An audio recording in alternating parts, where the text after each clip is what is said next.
As you know, The Witcher is based on Andrzej Sapkowski's novel, and this is a great source of inspiration for us. This is the place where you're looking for any tips and guides, just to create anything, starting with the environments and the characters.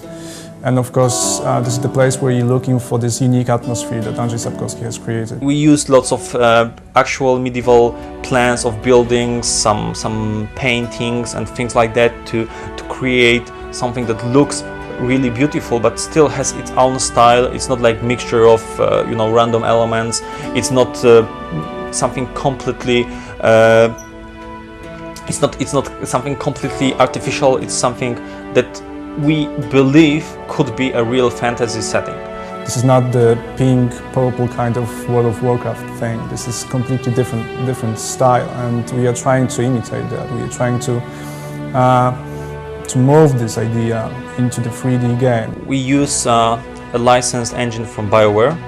It's called Aurora Neverwinter Night engine, but we really heavily modified it. I believe it's like 80, maybe 90% of this engine was rewritten completely. First of all, we changed our rendering system. It's no longer OpenGL, now it's completely DirectX 9 with all newest features like bump mapping, environmental mapping, pixel shaders, everything you want in very modern rendering engine.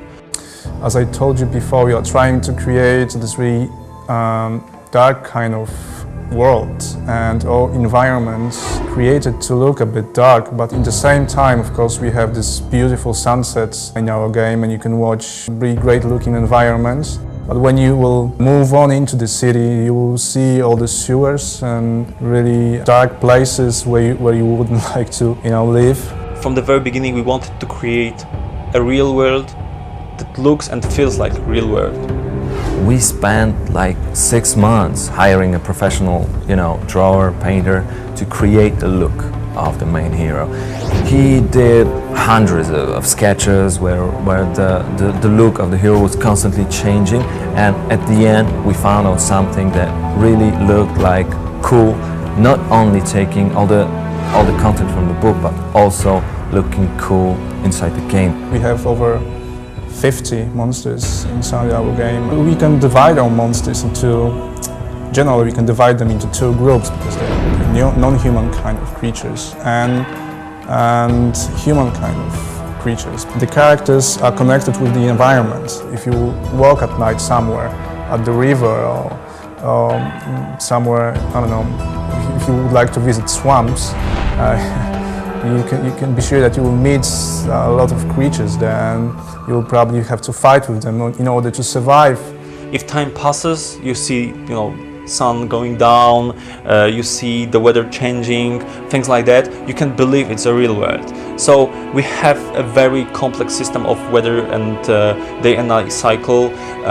Not only the environment changes, not only you can see that the light changes, shadows, things like that, but also behavior of all people, enemies, monsters, but also animals change during the day and night cycles.